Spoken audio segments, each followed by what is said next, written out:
আমাদের এই ভাইয়ের অপারেশন শুরু হইলো আজকে। এই এরিয়াগুলো খুব উঁচা, এগুলো পুরোটাই মাসেল, এগুলো কিন্তু মাংস, যে মাঝখানে যে উঁচা না, এই যে হাড্ডি মাংস পাওয়া যাচ্ছে, এখানে কিছু নাই।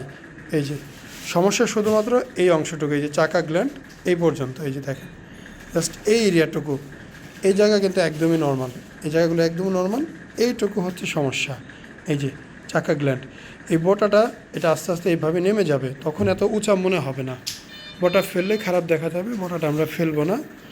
আমাদের কাজ হচ্ছে এই যে এই অংশটুকু, যেটা এই জাস্ট এই অংশটুকুকে সমান করে দেওয়া, এগুলো নর্মাল মাংস। এই যে এখানে হাড্ডি, হাত দিলে এখানে হাড্ডি, এখানে গিয়ে তো কত কিছু কমবে না, এই যে হাড্ডি, এই যে হাড্ডি দেখতে পাচ্ছেন, জাস্ট এইটুকু হলো মেন সমস্যা, এই যে যেটা ধরা যায় এই পর্যন্ত। সো এটাই আমরা আজকে সার্জারি করে সমান করে দেব। যারা পেশেন্টের সাথে কথা বলতে চান, দেখতে চান, বিকেল 5টার ভিতরে চলে আসবেন, ওনাদের সাথে কথা বলতে পারবেন, ওনাদের অভিজ্ঞতা নিতে পারবেন। অপারেশনের অভিজ্ঞতা সম্পর্কে জানতে হলে অবশ্যই আসতে হবে। অনলাইন থেকে আসলে সব কিছু বোঝার উপায় থাকে না বা বোঝা যায় না, যেটা বাস্তবে সামনাসামনি দেখলে অনেক কিছু জানা যায়, বোঝা যায়, দেখা যায়, নাকি দূর থেকে তত বেশি জানা যায় না।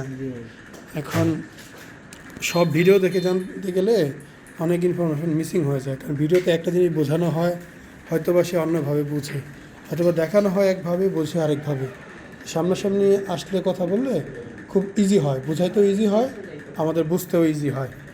আমরা শুরু করি, দেখা যাক। এখন ওয়াশ টওয়াশ করা হয় নাই, জাস্ট স্যালাইন দেওয়া হয়েছে। ওয়াশ টওয়াশ করে আমরা অ্যানেস্থেশিয়ার ওষুধ দিব। ঠিক আছে।